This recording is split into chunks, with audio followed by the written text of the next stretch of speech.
ibarət. Yəni bir çox insanlar, yəni cinsi infeksiya ilə yoluxduqdan sonra ya özünü müalicə ilə məşğul olurlar, ya mütəxəssis olmayan həkimlərə və yaxud aptek işçilərinə, kimə gəldi müraciət edirlər. Yəni kim ki nəsə bir şey deyə bilərsə onlara müraciət edirlər. Əksər insanlar da dərhal gedib aptekdən antibiotik alıb içməyə başlayırlar. Yəni bu ən səhv addımdır. Yəni cinsi infeksiya baş verirsə, burada dərhal gedib antibiotik içmək düzgün iş deyil. Yəni bunu mütləq mütəxəssis həkimə müraciət eləmək lazımdır. Yəni bu sahənin mütəxəssisləri, yəni veneroloqlardır, dermatoveneroloqlar. Yəni cinsi yolla keçən infeksiyanı ancaq dermatoveneroloq müalicə eləyə bilər. Çünki bu onların sahəsidir. Onlar bu xəstələrlə işləyir.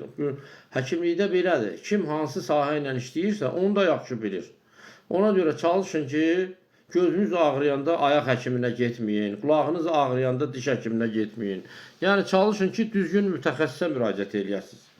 Yəni indi olur da bir sıra həkimlər, məsələn, qazanc xatirinə gələn xəstədən imtina eləmir. Demir ki, məsələn, yox, bu mənim sahəm deyil, get mütəxəssisə müraciət elə də.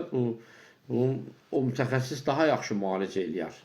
Və belə həkimlər də əksəriyyəti bilməməzlikdən, yəni çünki onların sahəsi olmadığına görə, yəni hər kəs həkimlər öz sahəsini yaxşı bilir. Heç kim öz sahəsindən kənara çıxanda o biri sahələri yaxşı bilmir. Hətta öz sahəsində professor olan adamlar belə digər sahələri, digər tip sahələrini o sahənin mütəxəssisi qədər bilə bilmir. Yəni siz bunu bilin. Ona görə müraciət edəndə həmişə həkimin ixtisasına baxın. Nə sahə üzrə işləyir, ona baxın.